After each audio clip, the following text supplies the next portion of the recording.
नमस्ते दोस्तों, स्वागत है आपका हमारे चैनल STH में। आज हम आपके द्वारा पूछे जाने वाले प्रश्नों का उत्तर देने की पूरी कोशिश करेंगे। तो चलिए स्टार्ट करते हैं आज की वीडियो। क्वेश्चन नंबर 1, भारत के कौन से प्रधानमंत्री अपना खुद का पेशाब पीते थे?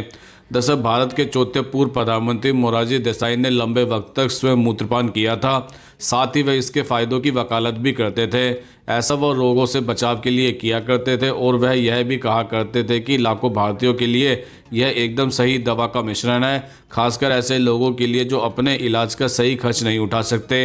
हालांकि मोरारजी देसाई की बात के कोई वैज्ञानिक परिणाम नहीं है, लेकिन मोरारजी देसाई 99 साल तक जिंदा रहे थे, तो लोगों ने इस बात को बार बार दोहराया कि मोरारजी देसाई की लंबी उम्र का राज उनका यही नुस्खा था। क्वेश्चन नंबर 2, क्या गाड़ियों में और हवाई जहाज़ इस्तेमाल में होने वाले पेट्रोल एक ही होता है? दरअसल गाड़ी और हवाई जहाज़ में अलग अलग तरह के ईंधन का इस्तेमाल किया जाता है। हमारे जो वाहन होता है उनमें पेट्रोल डीजल का प्रयोग किया जाता है, जबकि हवाई जहाज़ में जेट ईंधन का इस्तेमाल किया जाता है। सामान्य विमान में आमतौर पर उपयोग किए जाने वाले दो प्रकार के ईंधन जेट ईंधन और एविगैस का प्रयोग किया जाता है। क्वेश्चन नंबर 3, ऐसा कौन सा देश है जहां पर इंटरनेट फ्री है? दरअसल डेनमार्क इंटरनेट सेवा और मोबाइल फ़ोन के उपयोग के मामले में दुनिया में सबसे जुड़े हुए देश के रूप में टैग किया गया है। डेनमार्क वास्तव में मुफ्त वाईफाई वाले सबसे स्मार्ट देशों में से एक है। क्वेश्चन नंबर 4, सर्दियों में नारियल का तेल क्यों जम जाता है? दरअसल ठंड के दिनों में नारियल का तेल जम जाता है, जबकि सरसों का तेल नहीं जमता। यह उस वसा अम्ल की प्रकृति द्वारा निर्धारित होता है जिससे वसा का अणु बना है। कुछ वसा अम्लों के अणुओं में एक या एक से अधिक द्रव्य होते हैं। इनको असंपृक्त वसा भी कहा जाता है। इन वसाओं का द्रव्यनांक कम होता है। सरसों का तेल भी इसी श्रेणी में आता है, अतः इसका द्रव्यनांक भी कम होता है, जबकि नारियल का तेल संतृप्त वसा है, अतः अधिक स्थायी है। अधिक स्थायी होने की प्रवृत्ति के कारण ही नारियल का तेल जम जाता है, जबकि सरसों का तेल कम द्रव्यनांक होने के कारण नहीं जमता है। क्वेश्चन नंबर 5, क्या लड़ाकू विमान में शौचालय होता है? नहीं, लड़ाकू विमान में शौचालय जैसा कुछ भी नहीं होता है। लड़ाकू पायलट एक विशेष तरह की ट्यूब बांध कर रखते हैं। इसको पीइंग ट्यूब भी कहा जाता है। यह ट्यूब पायलट को लघु संख्या में मदद करती है। बाकी पायलट को एडल्ट डायपर भी दिया जाता है, क्योंकि कई बार तेज़ गति से मुड़ने के कारण गुरुत्वाकर्षण बल इतना अधिक होता है कि शरीर मलमूत्र त्यागने को तैयार हो जाता है। क्वेश्चन नंबर 6, ओके का फुल फॉर्म क्या होता है? ओके की फुल फॉर्म ऑल करेक्ट होता है। यह ऑल करेक्ट का AC होता है, लेकिन सन 1838-39 के समय इंग्लिश शब्दों की गलत स्पेलिंग लिखने का फैशन था। इसके कारण ऑल करेक्ट को ऑल करेक्ट कर दिया गया। इसके बाद 23 मार्च 1839 में पहली बार एक अमेरिकी अखबार ने ऑल करेक्ट को प्रकाशित किया। फिर कुछ दिन बाद इसे छोटा कर बॉस्टन मॉर्निंग पोस्ट नामक अखबार ने ओके कर दिया, जिसके बाद यह पूरी दुनिया में ही ओके के नाम से प्रसिद्ध हो गया। क्वेश्चन नंबर 7, जुड़वा बच्चे कैसे पैदा होता है? दरअसल इसके दो कारण होते हैं। नंबर 1, एक जैसे दिखने वाले जुड़वा बच्चे, इन्हें मोनोजाइगोटिक जुड़वा बच्चे भी कहा जाता है। इस तरह के जुड़वा बच्चे आपके गर्भ में तब आता है जब एक अंडा एक ही शुक्राणु द्वारा निषेचित होता है, लेकिन बाद में वह अंडा दो भागों में बंट जाता है। फिर अंडे के दोनों भाग अलग अलग बच्चों में विकसित होने लगते हैं। इस तरह के जुड़वा बच्चों के जीन अनुवांशिक पदार्थ एक जैसे होते हैं और यह एक ही प्लेसेंटा से जुड़े होते हैं। इसलिए यह बच्चे लगभग एक जैसे दिखाई देते हैं और आमतौर पर एक समान लिंग के होते हैं, यानी कि या तो दोनों लड़के होंगे या फिर दोनों लड़कियां होंगी। दूसरे तरीके के बच्चे अलग अलग दिखने वाले जुड़वा बच्चे होते हैं। इन्हें जाइगोटिक जुड़वा बच्चे भी कहा जाता है। इस तरह के जुड़वा बच्चे आपके गर्भ में तब आते हैं जब आपके अंडाशय से दो अंडे निकलते हैं और दो अलग अलग शुक्राणु उन्हें निषेचित कर लेते हैं। इन जुड़वा बच्चों के जीन अनुवांशिक पदार्थ व प्लेसेंटा अलग अलग होते हैं, इसलिए आमतौर पर यह बच्चे एक जैसे नहीं दिखते हैं। इनके एक जैसे लिंग होने व अलग अलग लिंगों के होने की बराबर संभावना रहती है। क्वेश्चन नंबर 8, अधिक संभोग करने से कमर व घुटनों में दर्द क्यों होने लगता है? दरअसल इसके लिए हमें आयुर्वेद के सिद्धांत को समझना पड़ेगा। जब हम भोजन करते हैं तो सबसे पहले उस भोजन से रस बनता है, रस से रक्त बनता है, रस से मांस बनता है और मांस से मेद बनता है, मेद से अस्थि और अस्थि से मज्जा और मज्जा से शुक्राणु बनता है। अब आप समझ ही गए होंगे कि इतने चरणों के बाद शुक्राणु का निर्माण होता है, और अगर कोई बार बार संभोग करके उससे शुक्राणु की हानि होगी तो शुक्राणु की हानि होने से शरीर को नुकसान होता है, क्योंकि शरीर की ताकत धीरे धीरे खत्म होने लगती है। शुक्राणु की मात्रा अगर थोड़ी शरीर में बनी रहे तो यह कि सारे धातुओं को मजबूती देती है, पर अगर वीर्य का ज़्यादा नाश हो तो पहला इन्फेक्ट मज्जा पर पड़ेगा, दूसरा हड्डी पर पड़ेगा, इसके बाद में और सारी धातु प्रभावित होने लगेगी। क्वेश्चन नंबर 9, बच्चे पैदा होने के बाद रोते क्यों हैं?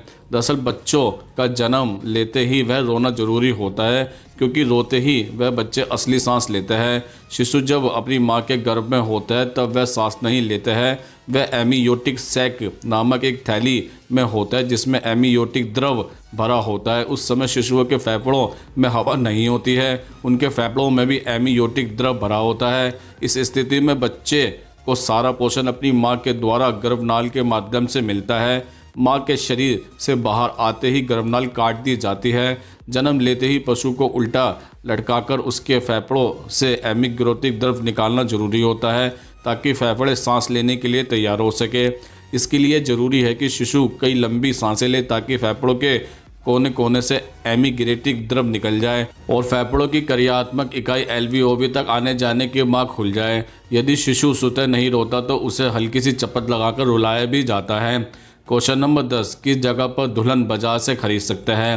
दरअसल बुल्गारिया में एक ऐसी जगह है जहां के बाज़ार में आपको सामान नहीं मिलेगा, लेकिन अगर आप खूबसूरत दुल्हन की ज़रूरत है तो आप वहां जाकर एक दुल्हन को ज़रूर खरीद सकते हैं। बुल्गारिया में यह बाज़ार स्टोरा जगो नामक स्थान पर लगाया जाता है। यहाँ पर लड़कियाँ सज संवर के अपने लिबास में इस बाज़ार में अपने परिवार के साथ आ जाती है और फिर क्या उन्हें ख़रीदने के लिए उन्हें के दूल्हे भी इसी बाज़ार में आ जाता है और अपनी पसंद को दुल्हन को खरीद के ले जाता है। दरअसल इस बाज़ार को लगाने के पीछे यही मकसद रहा होगा कि जो लोग अपनी बेटी की शादी करने में असमर्थ होते थे उनके लिए यह बाज़ार फ़ायदेमंद होता था। सिर्फ इतना ही नहीं, इस बाज़ार में दुल्हन पसंद करके लड़का जैसे ही उसे अपने घर ले जाता है परिवार के लोग उसे अपनी दुल्हन भी मान लेते हैं। क्वेश्चन नंबर 11, राजधानियाँ क्यों बनाई जाती हैं? दरअसल राजधानी शब्द संस्कृत से आया है। राजधानी वह नगर पालिका होती है जिसे किसी देश, प्रदेश, प्रांत या अन्य प्रशासनिक इकाई अथवा क्षेत्र में सरकार की गद्दी होने का प्राथमिक दर्जा हासिल होता है। राजधानी मिसाली तौर पर एक शहर होता है जहाँ संभवतः सरकार के दफ्तर और सम्मेलन ठिकाने स्थित होते हैं और आमतौर पर अपने कानून व संविधान द्वारा निर्धारित होती है। क्वेश्चन नंबर 12, गर्म करने पर वस्तु का रंग लाल ही क्यों हो जाता है? दरअसल वस्तु की उष्णता और शीतलता के माप को ताप कहता है, अर्थात ताप वस्तु की ऊष्मीय अवस्था का सूचक भी होता है। इसी के कारण ऊष्मा का स्थानांतर होता है। ऊष्मीय ऊर्जा सदैव उस ताप की वस्तु से निम्न ताप की वस्तु में जाती है, तो यही कारण है कि गर्म करने पर वस्तु का रंग लाल हो जाता है। क्वेश्चन नंबर 13, कुछ तालों के नीचे छेद क्यों होता है? दरअसल कुछ तालों के नीचे छेद इसलिए होता है अगर कभी बारिश में ताला भीग जाए तो ताले के नीचे बना यह छेद पानी को आसानी से बाहर निकाल सके। क्वेश्चन नंबर 14, कॉल सेंटर में ज़्यादातर लड़कियां ही काम क्यों करती हैं?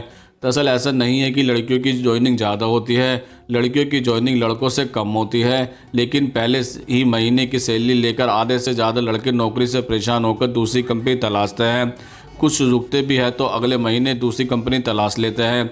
आखिरकार 80-90% से ज़्यादा लड़के हर बैच से नौकरी छोड़ देते हैं।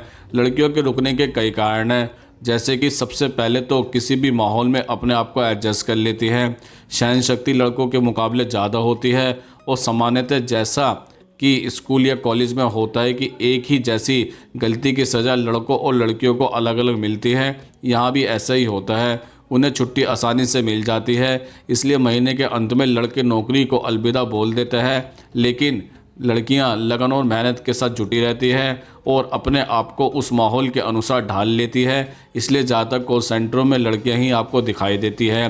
क्वेश्चन नंबर 15, उगते और डूबते सूरज का लाल रंग ही क्यों प्रतीत होता है? दरअसल उगते और डूबते सूरज का लाल रंग दिखाई देता है क्योंकि प्रकाश के 7 रंगों में लाल रंग का तरंग केंद्र वेग सबसे अधिक और नीले रंग का सबसे कम होता है। इसी कारण अपवर्तन के नीले रंग सबसे अधिक बिखरा हुआ होता है और लाल रंग सबसे कम होता है। सूर्य उगते और डूबते समय क्षितिज के सबसे निकट होता है और इसके प्रकाश की किरणें वातावरण में उपस्थित महीन जल कणों और विभिन्न गैसों के अंदर से गुजरती है, तो नीले रंग के अधिक बिखरने के कारण आकाश नीला दिखाई देता है और लाल रंग के कम बिखरने से सूरज लाल दिखाई देता है। तो दोस्तों, आज हमने आपके द्वारा पूछे जाने वाले प्रश्नों का उत्तर देने की पूरी कोशिश की है। अगर आप भी हमसे कोई प्रश्न पूछना चाहते हैं तो कमेंट्स बॉक्स में लिखकर पूछ सकते हैं, हम उसका उत्तर देने की पूरी कोशिश करेंगे। अगर ये वीडियो आपको पसंद आई हो तो इसको लाइक करें, कमेंट्स करें, ज़्यादा से ज़्यादा शेयर करें और हमारे चैनल को सब्सक्राइब जरूर करें। नमस्कार दोस्तों।